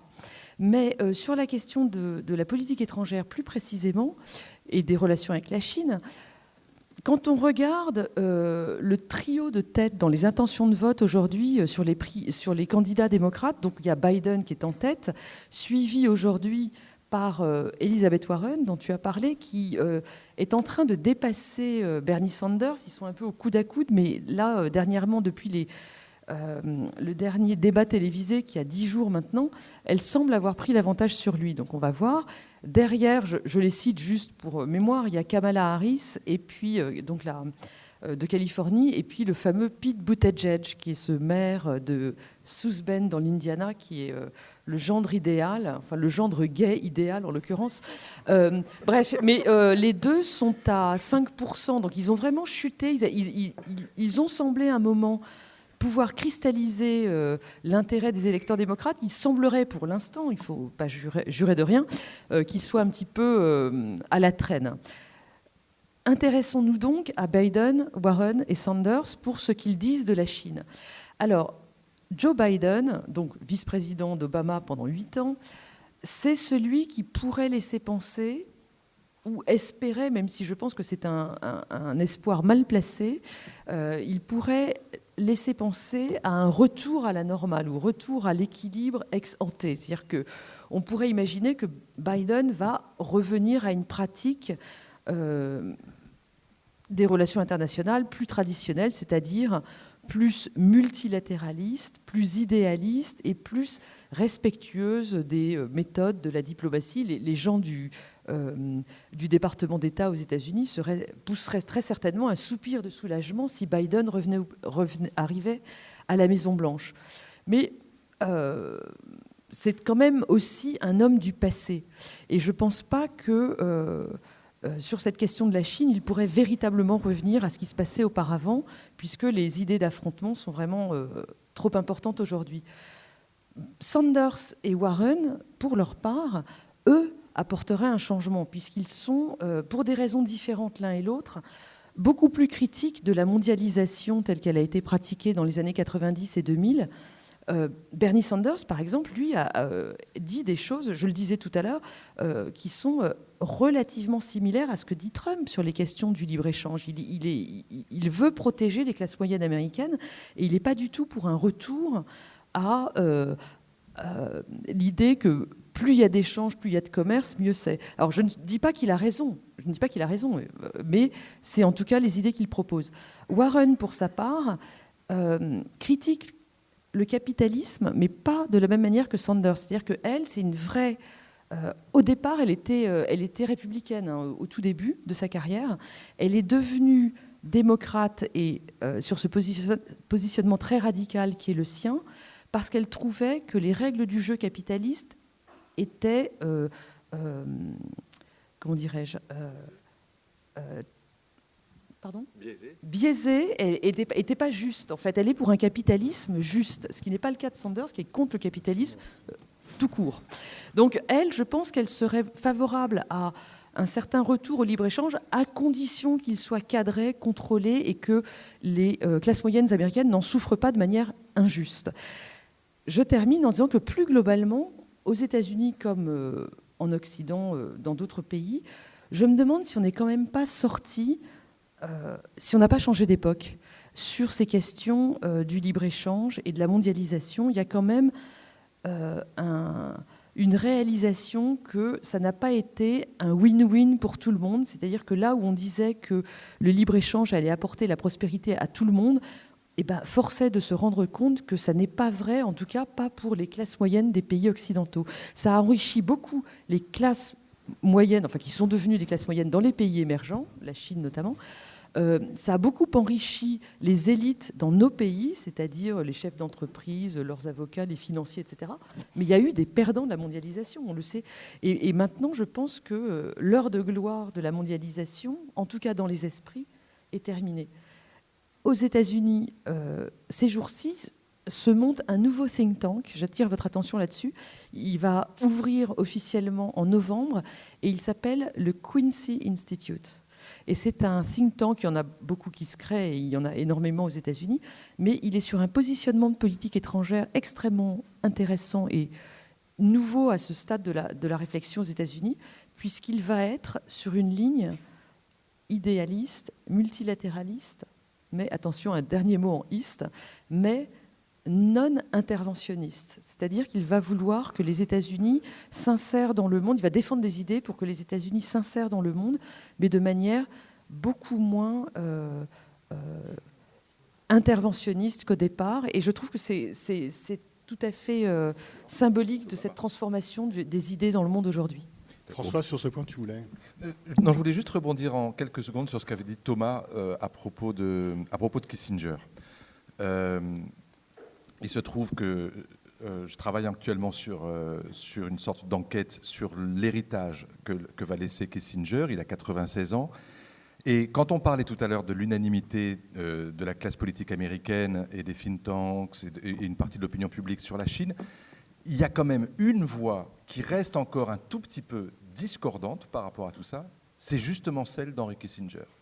Et c'est assez frappant de voir que cette personnalité totalement hors du commun, qui reste absolument lucide physiquement et intellectuellement, 96 ans, a déjà vu Xi Jinping 15 fois, le voit chaque année, est reçu comme un chef d'État, participe à tous les forums économiques et géopolitiques de la planète pour parler de la Chine et du rapport de la Chine à l'Occident. Et qu'est-ce qu'il dit ? Il dit que oui, la Chine représente presque par nature un danger pour les États-Unis, mais que la pire des façons de contrer ce danger serait de lui opposer une force égale. Autrement dit, il est plutôt pour une forme de retour à une politique de containment, mais intelligente. Et le mot qu'il utilise le plus souvent, c'est équilibre. Autrement dit, la question, c'est de savoir si ce qui a prévalu, c'est ce que tu disais tout à l'heure, Thomas, est-ce que cette géopolitique de l'équilibre, où en fait on ne se fait pas de mal l'un à l'autre parce qu'on vaut la même chose et parce qu'on a tellement de choses dans une relation d'interdépendance, est-ce que cette idée, elle vaut toujours ? Et le fait est qu'il a été reçu par Trump très rapidement après le début de la prise de fonction de Donald Trump, et plus du tout depuis, et que le seul qu'il arrive de temps en temps à voir quand il revient de Chine, c'est Jared Kushner par politesse, mais qu'en fait, ses idées, et il en souffre beaucoup, ne sont absolument pas prises en compte par l'administration américaine, alors qu'il est beaucoup plus écouté par les Chinois, par les Russes et par les Européens. Pierre, on dit souvent que ceux qui manifestent en criant « mort aux États-Unis » le font avec des nacs aux pieds et regardent des séries américaines en rentrant chez eux. Xi Jinping a envoyé sa fille étudier à Harvard, je crois. Je ne pense pas que les Obama vont envoyer leur fille à Shanghai ou à Pékin.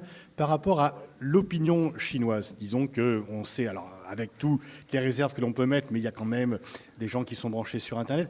Est-ce que le modèle américain fait rêver ? Il y a beaucoup de pays, notamment, où il y a ce double mouvement par rapport aux États-Unis. À la fois, ça fait rêver, notamment en Iran, par exemple. Ça fait rêver parce qu'on aimerait bien y aller, c'est tout ce que l'on rêve d'avoir, etc. Et en même temps, il y a le rejet pour des questions stratégiques. Il y a une sorte parfois de schizophrénie des citoyens par rapport aux États-Unis. Comment, sur ce que tu en connais, le citoyen chinois ordinaire, c'est une catégorie bien sûr un peu artificielle, mais quand même ça existe, comment sont perçus les États-Unis de ce point de vue-là par la population chinoise ? Je pense que le mot schizophrénie résume bien la situation, c'est-à-dire qu'on a effectivement une vraie fascination pour un mode de vie américain. Alors, Huntington disait que c'est pas parce qu'on mange des sushis qu'on devient japonais. Je pense que ça s'applique aussi à la fascination du mode de vie américain. C'est pas forcément pour devenir américain, mais le rêve chinois, c'est intéressant que Xi Jinping emploie le mot de rêve chinois parce que c'est la réponse au rêve américain dont le monde entier a été habitué à entendre. Et ce rêve chinois, il est effectivement un rêve américain. Je me souviens un jour d'avoir interviewé le chef du département de sociologie d'une grande université de Pékin, une université qui est plus contrôlée par le parti. Et il me faisait une description de l'avenir de la Chine qui ressemblait beaucoup à l'Amérique, d'un point de vue de la privatisation des services publics, par exemple, du rapport du citoyen à la société, etc. Et à un moment, je lui dis, mais c'est l'Amérique que vous me décrivez. Et il éclate de rire, il me dit, oui, c'est vrai que vous, les Européens, vous êtes les derniers socialistes. Et je trouvais que ça résume bien une sorte de mélange un peu bizarre de la Chine, qui reste un pays officiellement communiste, dans lequel l'État joue un rôle absolument central, mais qui en même temps a épousé une partie des pires aspects du capitalisme américain, et à commencer par les rapports sociaux. Et c'est ce mélange très, très étrange qui se retrouve dans ce rapport très ambigu à l'Amérique. Dernière anecdote, quand je suis arrivé en Chine, j'ai interviewé un membre du comité central du parti. C'est assez compliqué à avoir, mais il y en a qui acceptent de voir les journalistes. Et au bout de 10 minutes, il part dans une diatribe anti-américaine. Et puis il s'arrête et il me dit « Oh, je ne devrais pas dire ça, ma fille épouse un Américain dans un mois. » Et en fait, il y a eu 20 ans d'interaction comme ça, absolument massive entre les États-Unis et la Chine, les investissements, les études. Effectivement, la fille de Xi Jinping à Harvard, c'est quand même très, très spectaculaire. C'est-à-dire qu'on rejette peut-être l'Amérique comme hégémone qu'on déteste ou qu'on aime détester, mais c'est quand même dans ces universités qu'on envoie sa fille. Beaucoup de très riches Chinois ont acheté l'immobilier de New York ou des grandes villes américaines, a beaucoup vécu grâce à l'argent pas toujours propre sorti de Chine. Et d'ailleurs, Steve Bannon travaille quand il s'occupe de la Chine, il travaille avec un milliardaire chinois, Guo Wengui, qui vit à New York dans un appartement qu'il a payé 70 millions de dollars. Qui est hallucinant. Et cet homme qui a fait sa fortune, en gros, dans ce mélange des genres politico-affairistes des années 2000, 90-2000, a rompu avec le régime et aujourd'hui travaille avec Steve Bannon pour abattre le Parti communiste chinois. Donc il y a eu ce mélange des genres pendant très longtemps. Et aujourd'hui, je pense qu'on a déjà franchi une sorte de Rubicon qui est... non seulement qu'on ne reviendra pas, comme disait Laurence tout à l'heure, au statu quo ante, c'est-à-dire qu'en gros la parenthèse Trump se fermerait et on reviendrait à une harmonie dans les relations entre les deux, ça je n'y crois pas une seconde, mais surtout il y a quelque chose qu'a fait Trump qui, je pense, est irréversible, c'est qu'il a commencé la déconnexion entre les économies des deux mondes. C'est-à-dire qu'aujourd'hui, prenez un groupe comme Huawei. Huawei, c'est donc ce géant des télécoms, équipementier télécom et aussi fabricant de smartphones, il doit y en avoir quelques-uns dans cette salle, qui en 20 ans a écrasé tout le monde, a tué Alcatel, Nokia, Nortel, etc. et est devenu le numéro 1 mondial.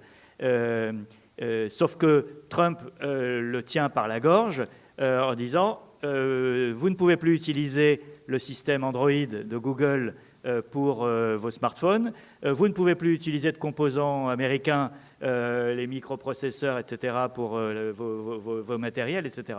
Qu'a fait Huawei ? Ils ont créé leur propre système de gestion des mobiles. Ils commencent à sortir du matériel sans composants américains. Ça leur coûte plus cher, c'est compliqué, etc.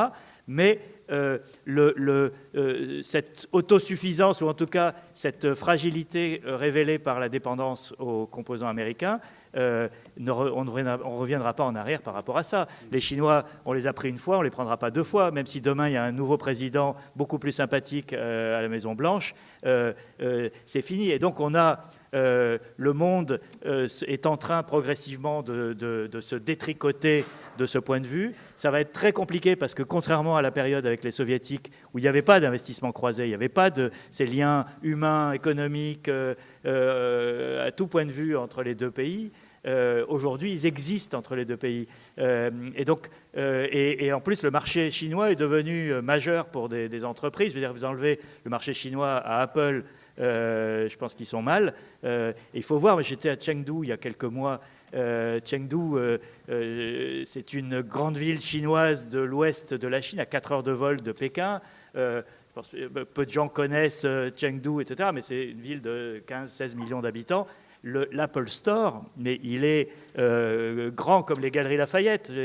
Et vous avez la jeunesse chinoise se presse pour faire la queue pour acheter des smartphones, des ordinateurs. Voilà. Et donc vous enlevez ça à Apple demain, c'est-à-dire à la fois la fabrication et la vente, ils sont mal. Mais je pense qu'il y a quelque chose d'irréversible qui est lancé. Hier, Trump a lancé comme ça une nouvelle bombinette dans les relations américano-chinoises. Il a dit qu'il allait prendre des mesures contre les entreprises chinoises qui sont cotées à la bourse à Wall Street. J'ai le graphique du cours d'Alibaba. Alibaba, c'est la grande plateforme numérique chinoise qui a fait la plus grande introduction en bourse à Wall Street des dernières années, il y a 2-3 ans.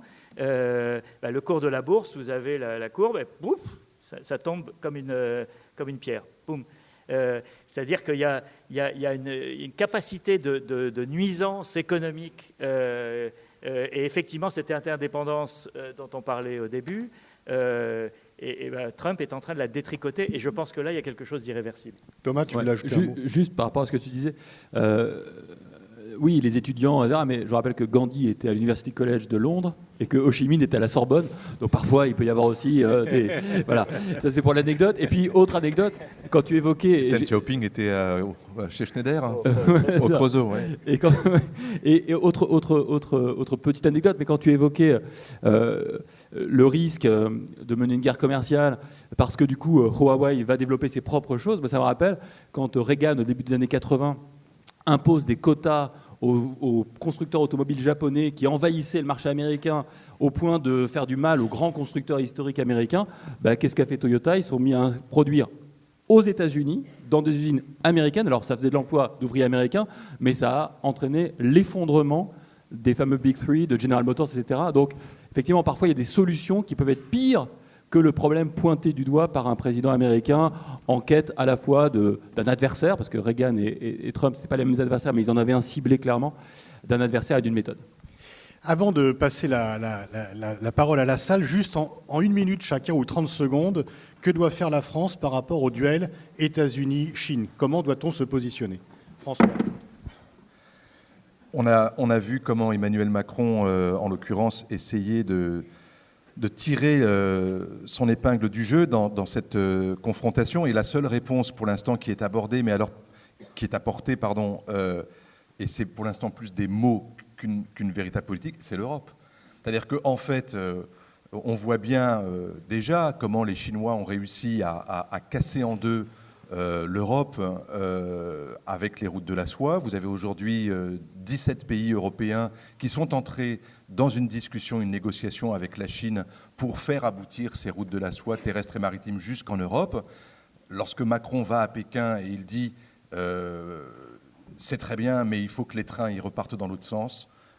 Voilà, c'est cette recherche d'équilibre, de réciprocité. La difficulté, c'est comment arrimer les Européens dans cette politique-là, alors que les Chinois, mais les Russes également, pour d'autres intérêts, essayent de les diviser parce que c'est plus intéressant à ce stade pour eux d'avoir une Europe divisée qu'une Europe unie. La deuxième chose, c'est qu'il y a un moment aussi où nous, Français, plus particulièrement par rapport à d'autres, on doit pouvoir s'exprimer sur cette différence entre les intérêts et les valeurs. La voix de la France, pour l'instant, sur Hong Kong, par exemple, on n'a pas beaucoup entendu. On nous dit que lorsque Macron voit Xi Jinping, il lui glisse un certain nombre de noms de dissidents qu'il aimerait voir sortir ou avec des conditions améliorées. Mais ce débat sur valeurs et intérêts, il va falloir que, précisément parce que les États-Unis de Trump n'y accordent plus aucune espèce d'importance, ce soit au moins porté par les Européens, et si ce n'est par l'ensemble des Européens, peut-être par la France qui, pour le coup, jusqu'à présent, a toujours essayé de jouer sur les deux aspects de la relation. Je voudrais juste dire un dernier mot, parce que c'est un personnage qu'on a évoqué plusieurs fois, et je l'ai fait, et Thomas aussi, Steve Bannon. La dernière fois que j'ai vu Steve Bannon à Paris, je lui ai demandé « Pourquoi considérez-vous que la Chine est le plus grand danger qui existe aujourd'hui pour les États-Unis ?» Il dit « Ça n'est pas le plus grand danger pour les États-Unis. Il y en a deux. Il y a la Chine qui est en train de tuer nos ouvriers blancs, et il y a l'islamisme radical. » Et je lui dis « Comment concevez-vous la riposte par rapport à tout cela ?» Il dit « La riposte, elle sera occidentale.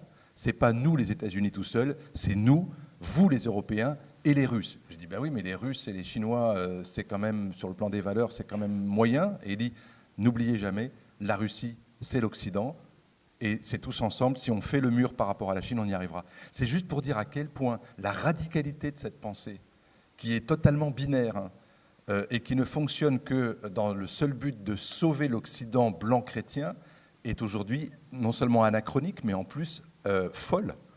Et quand on sait que cette voix est encore écoutée aujourd'hui dans le bureau ovale, c'est effectivement assez flippant. Alors, en une minute chacun, pour qu'on ait le temps de passer la parole à la salle. Oui, je vais essayer de tenir la minute. Deux choses. Un, je pense que nous n'avons strictement aucun intérêt à rentrer dans cette nouvelle guerre froide et à choisir notre camp, que ce soit celui des États-Unis ou celui de la Chine, si on continue sur la voie de cette confrontation. Je pense qu'on a à cultiver notre autonomie de pensée. Et la deuxième chose, là je rejoins totalement François, c'est forcément au niveau européen que ça se joue. Aucun des pays européen n'a le poids ou la taille suffisante, pas même l'Allemagne, pour discuter d'égal à égal avec la Chine, alors que l'Europe des 27 ou des 28, ça aurait été mieux à 28, mais ça sera à 27 peut-être, et reste d'un poids économique comparable pour négocier. Et d'ailleurs, le commerce, par exemple, fait partie des prérogatives de l'Union. Donc c'est à ce niveau-là que ça se joue. Simplement, jusqu'à présent, les Chinois ont été les plus forts pour diviser les Européens, que ce soit les clients comme ceux du groupe des 17 qui participent aux routes de la soie. Sur les 17, il y en a qui ne sont pas encore dans l'Union européenne. Il y a les Balkans, etc. Oui. Et de l'autre côté, et de l'autre côté, y compris parce qu'on recherchait des contrats entre les Allemands, les Anglais, les Français, les Italiens, il y avait une concurrence qui faisait qu'on n'arrivait pas à parler d'une seule voix. C'est en train de changer, et ça, c'est positif. Laurence, une minute. Oui, pour tenir dans la minute et pas redire ce qui vient d'être dit, mais justement illustrer ce qui vient d'être dit, je voudrais parler de deux secteurs clés dans cette possibilité pour l'Europe de s'affirmer dans ce duopole sino-américain.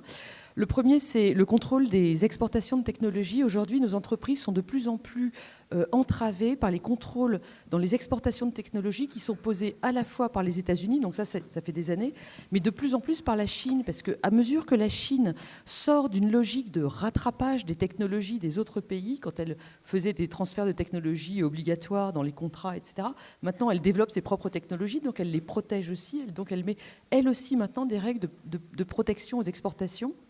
Et ça, l'Europe doit parler d'une seule voix et développer ses propres ripostes, parce que sinon, nos entreprises seront complètement coincées. Et deuxième point, je voudrais parler du tourisme. Nous, en Europe, on a des lieux touristiques tellement merveilleux, eh bien, il va falloir réfléchir rapidement à une manière de développer un tourisme soutenable au vu de la demande exponentielle venue d'Asie et principalement de Chine. Une ville comme Venise doit aujourd'hui absolument faire quelque chose parce qu'elle se détruit assez rapidement du fait de ces énormes paquebots de touristes. Alors pas seulement chinois évidemment, mais pas mal quand même. 120 millions de touristes, 120 millions de Chinois partent à l'étranger chaque année. Voilà, et donc il faut qu'on réfléchisse assez rapidement à pouvoir les accueillir sans détruire ce qu'ils viennent visiter. Thomas ? Alors, quelques secondes pour vous laisser la parole. Juste, dans la France, dans ce jeu-là, il y a une tentation et un risque. La tentation, c'est le non-alignement, de jouer sur l'un et l'autre, comme pendant la guerre froide. J'ai commencé avec la guerre froide, je finis avec la guerre froide. Donc, de profiter de ce duopole pour essayer de chercher chez les uns et chez les autres, de faire jouer la concurrence française et européenne pour profiter des deux. Et puis le risque, c'est le non-alignement, parce que l'histoire le montre bien. Le non-alignement a été tout de même largement un échec complet, parce qu'il n'existe pas. Est-ce qu'il est possible d'envisager un non-alignement ?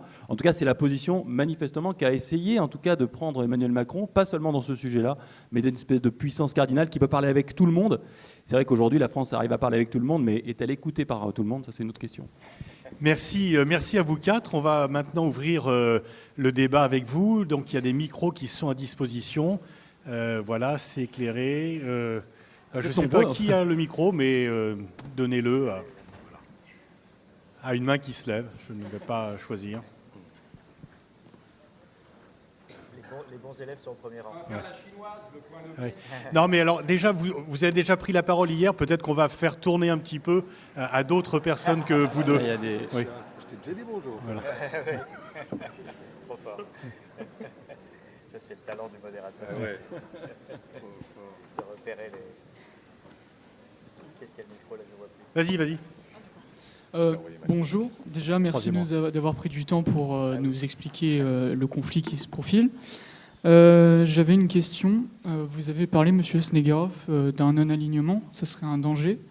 Comment pourrions-nous tirer profit de la puissance chinoise ou américaine ? Et est-ce que s'aligner, ce ne serait pas aussi un danger ?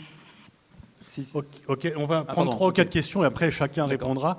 Non, enfin, voilà, plutôt un peu plus loin qu'au premier rang.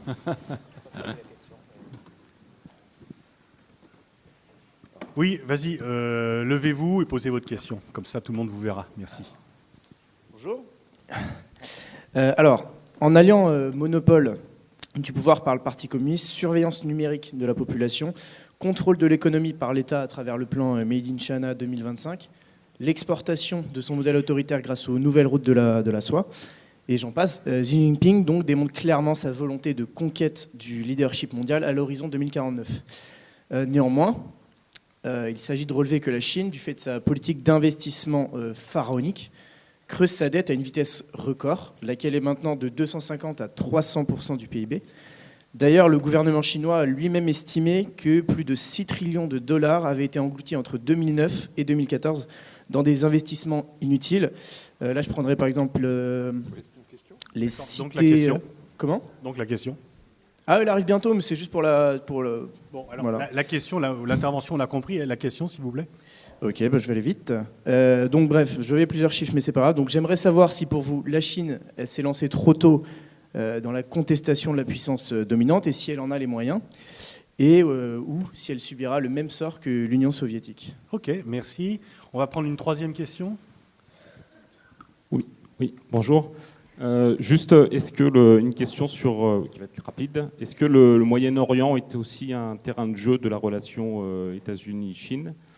Et puis j'en profite, une deuxième toute petite question. Vous avez beaucoup parlé du climat des relations entre les États-Unis et la Chine, mais est-ce que le climat est aussi un terrain de jeu de la relation États-Unis-Chine ? Ok, merci. On a 3 questions. Je vais vous demander à chacun de répondre très rapidement, comme ça on pourra faire une deuxième vague de questions. Thomas, tu as une question qui est directement pour toi, la première. Oui, sur le non-alignement, c'est ça ? Et c'était le risque pour la France, le non-alignement ? Ou l'intérêt ? Ouais. Non, l'intérêt, c'est d'aller chercher des investissements possibles chinois, par exemple, chez nous, là où les Américains viendraient moins, par exemple. C'est le fait d'aller chercher des relations commerciales avec la Chine pour éventuellement profiter de la tension commerciale entre la Chine et les États-Unis. Par exemple, si les marchés agricoles se ferment, ça peut être un moyen pour la France d'aller trouver des débouchés, etc. C'est comme ça qu'on peut tirer profit des deux. Après, le risque, c'est de devenir... En fait, le risque, il est double. C'est de tomber dans la dépendance de l'un des deux, ce qui serait évidemment très dangereux pour la France seule. Je ne parle pas dans les ensembles européens, seule. Et puis l'autre leçon historique, c'est que un non-alignement, c'est théoriquement sur le papier une bonne idée, mais c'est extrêmement difficile à mener. Il n'y a qu'à voir comment la France, en réalité, malgré tous les discours, malgré tous les débats, reste profondément alignée sur les positions américaines.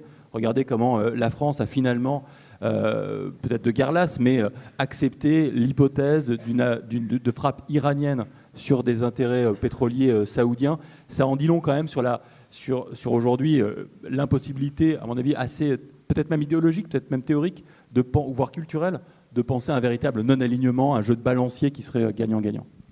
Pierre, est-ce que la Chine est partie trop tôt ? Alors, non, je ne crois pas, mais en revanche, est-ce qu'elle est partie dans la bonne direction et avec les bons outils ? Ça, c'est beaucoup plus sujet à questionnement.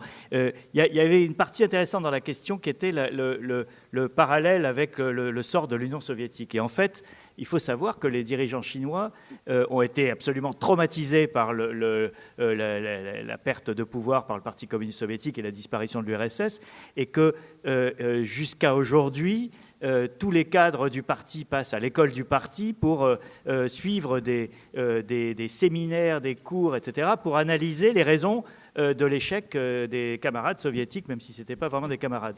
Et en particulier, c'est une des explications de la montée de la classe moyenne, c'est-à-dire que l'une des clés pour eux du fait que le soufflet du Parti communiste soviétique s'est écroulé, c'est le fait que la population n'avait rien à défendre, n'avait rien à perdre dans la chute de ce parti.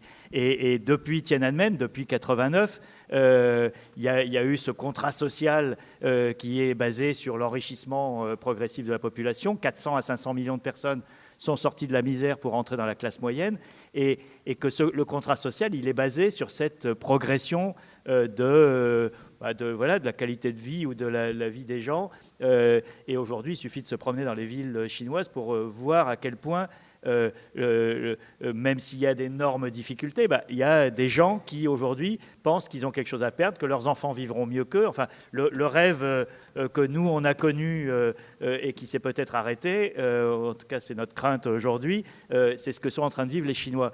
Et c'est la grande crainte d'aujourd'hui, c'est qu'avec le ralentissement économique, avec ces tensions, avec cette fin peut-être trop rapide de la mondialisation telle que la Chine en a profité pendant 15-20 ans, que ce rêve chinois ne soit pas totalement réalisable. Et c'est là qu'il y aurait un véritable danger, c'est-à-dire que si demain, cette classe moyenne voit son rêve s'arrêter net, par exemple le chômage des jeunes diplômés, qui est un vrai souci.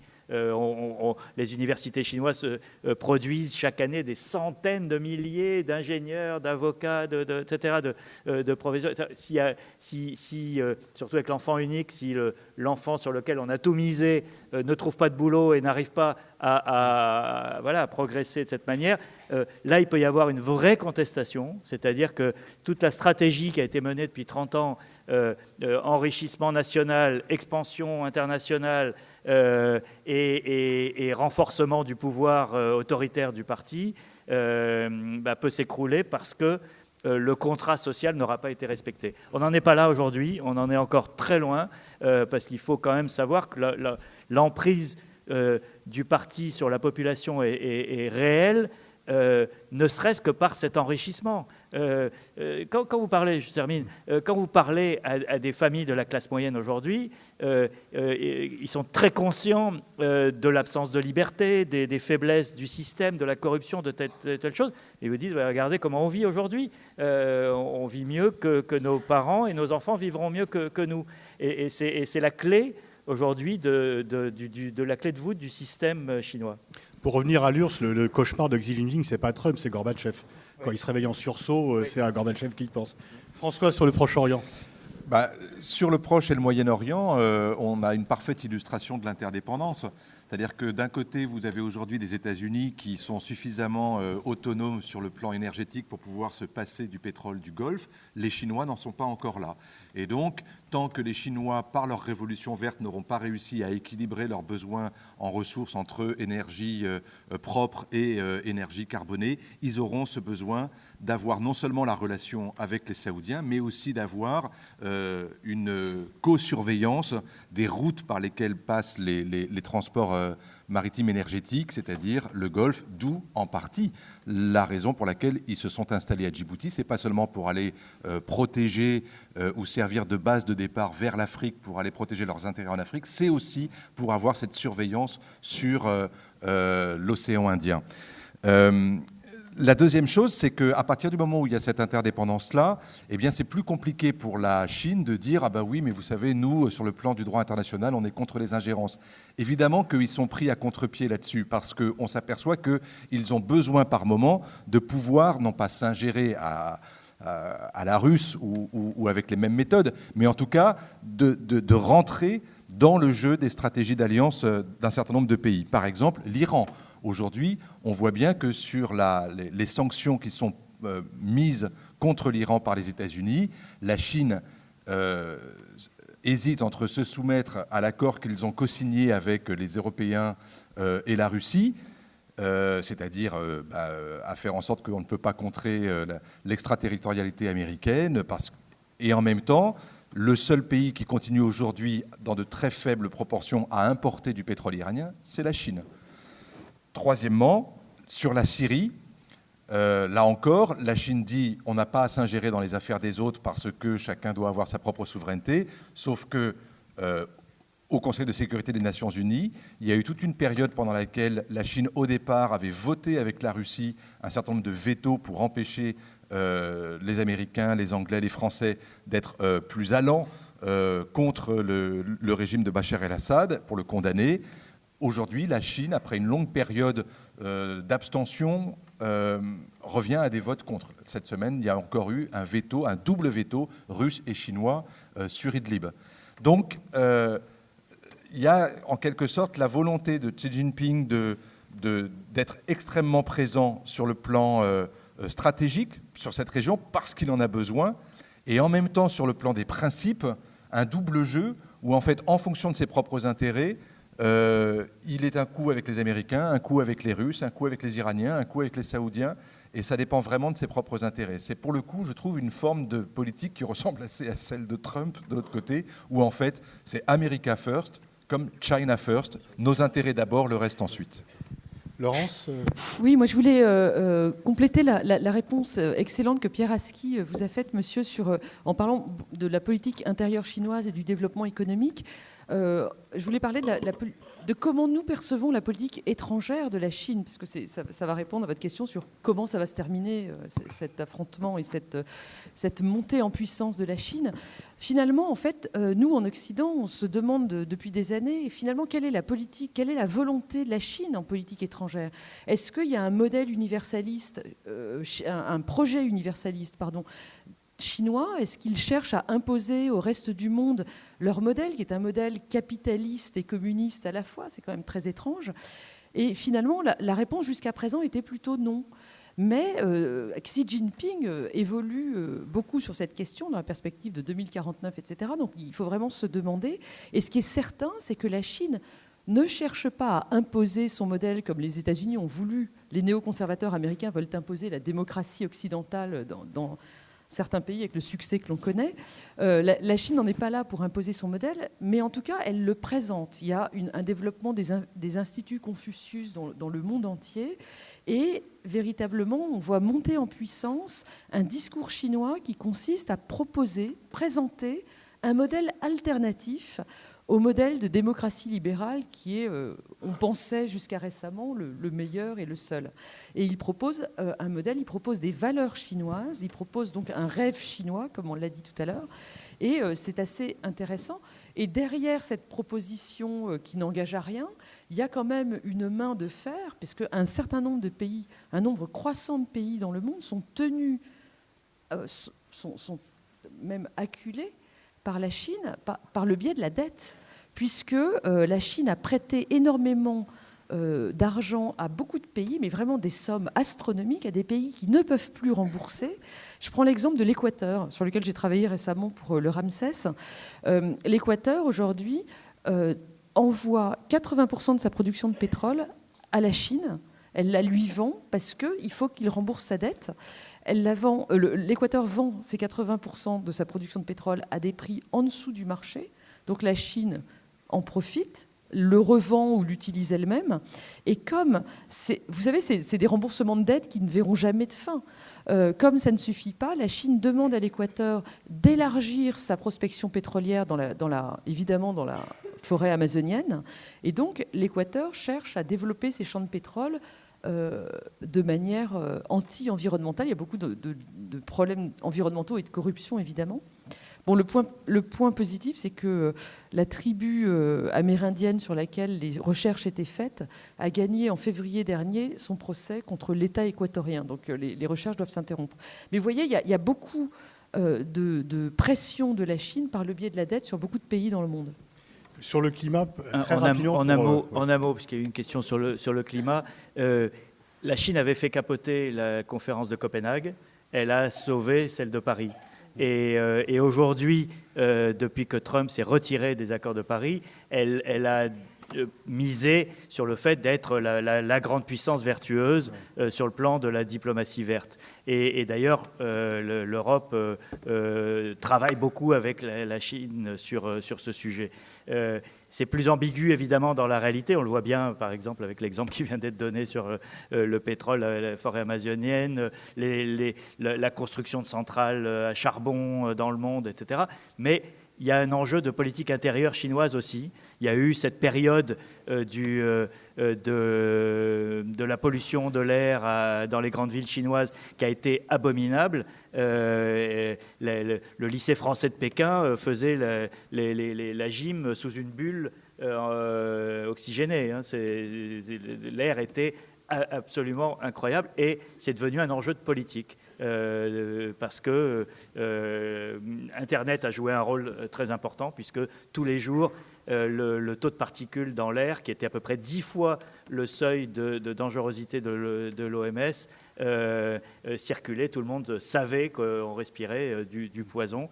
Et donc, ça a amené le pouvoir, comme quoi même un pouvoir autoritaire sait et doit écouter sa population, a changé. Et aujourd'hui, la Chine est le pays qui investit le plus dans les énergies renouvelables. C'est le grand paradoxe. Alors, en même temps, elle le fait à sa manière, c'est-à-dire qu'elle est devenue le capitaliste des énergies renouvelables en tuant tous les autres. On va prendre encore une question. On a le temps avant 11h. Ben voilà, peu importe. Bonjour. Vous avez parlé de la Russie. On sait que la Russie influence les élections occidentales. Est-ce que la Chine joue le même rôle? Et deuxièmement, est-ce que la Chine aurait intérêt à voir l'élection plutôt d'un ou d'une démocrate ou la réélection de Trump? Vous avez entendu? Qui peut répondre à ça? Alors, je ne pense pas que les Chinois vont essayer d'influencer les élections françaises, allemandes ou même américaines, parce que l'enjeu n'est pas tout à fait le même que pour les Russes. En revanche, s'il y a une élection à surveiller sur laquelle aujourd'hui la Chine utilise les mêmes méthodes, disons, de guerre psychologique, de manipulation de l'information, d'utilisation des réseaux sociaux, des médias, etc., c'est Taïwan. Au mois de janvier prochain, vous avez une élection présidentielle à Taïwan qui va être, vous allez beaucoup en entendre parler parce qu'elle risque d'être assez déterminante. Il se trouve que la présidente de Taïwan aujourd'hui appartient à un parti dit indépendantiste qui ne plaît pas à Pékin et que face à elle, il y a le Kuomintang, qui est le parti historique de Chiang Kai-shek, qui n'est plus pour la réunification comme il l'a été pendant un certain temps, parce que l'opinion taïwanaise a beaucoup évolué. Mais en tout cas, c'est un parti que Pékin préfère avoir en face de lui. Le résultat, c'est que les Chinois font tout aujourd'hui pour favoriser ce parti dans un contexte extrêmement compliqué puisque les événements de Hong Kong ont donné un coup d'accélérateur à Mme Tsai Ing-wen, la présidente de Taïwan, qui est quasiment assurée aujourd'hui, s'il ne se passe rien d'ici janvier, de gagner.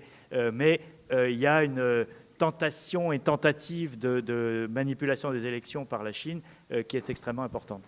Non, et puis il y a aussi quelque chose qui est peut-être plus important que ça, c'est la capacité aujourd'hui des Chinois, notamment par le fait qu'ils sont de plus en plus présents économiquement, financièrement et politiquement dans les institutions internationales et notamment celles des Nations Unies, pour pouvoir justement avoir les capacités au fur et à mesure de proposer puis d'imposer leurs propres critères, leurs propres normes, leurs propres valeurs dans la codification du droit international. Et ça, c'est un travail de beaucoup plus long terme qu'on ne voit pas au jour le jour, mais quand vous voyez aujourd'hui, par rapport à il y a 10 ans ou 20 ans, le poids de la Chine dans les institutions internationales, on s'aperçoit qu'ils ne viennent pas uniquement pour prendre des postes ou pour prendre des fonctions ou pour être là dans une sorte de surveillance, ils sont vraiment là pour compter, pour peser et pour faire valoir non seulement leurs intérêts, mais également aussi, en partie, leurs propres normes. Et ça, pour le coup, c'est quelque chose qui est quasiment invisible, mais qui a beaucoup plus d'importance que d'aller influencer par le soft power, par les médias chinois dans toutes les langues qui aujourd'hui sont de plus en plus présents sur tous les continents, pas seulement en Afrique, mais aussi aujourd'hui en Europe. Quand vous voyez un certain nombre de pages qui sont payées dans les journaux par l'agence Chine Nouvelle ou par d'autres grands médias chinois, il y a une volonté d'influencer l'opinion publique. Là, Laurence a parlé tout à l'heure des instituts Confucius qui aujourd'hui naissent pratiquement tous les jours dans le monde. Eh bien, c'est ça dont on parle. C'est un soft power et une présence politique de plus en plus affirmée partout pour pouvoir, à terme, vraiment influer sur le cours des choses et sur les valeurs et les idées. Les 58, on s'arrête à... Juste un mot pour dire que la volonté d'influence chinoise, elle se manifeste différemment.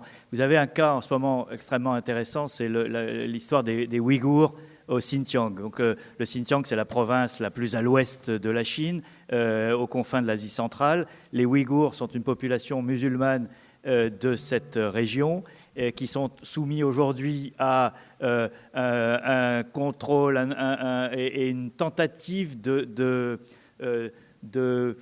je ne sais pas comment dire, de transformation humaine terrifiante. 1 million de Ouïghours sont dans des camps de rééducation pour extirper l'islam de leur esprit. Enfin, c'est quelque chose d'assez effarant. Le monde musulman est totalement silencieux, et non seulement ça, mais il a été retourné par la puissance chinoise aujourd'hui.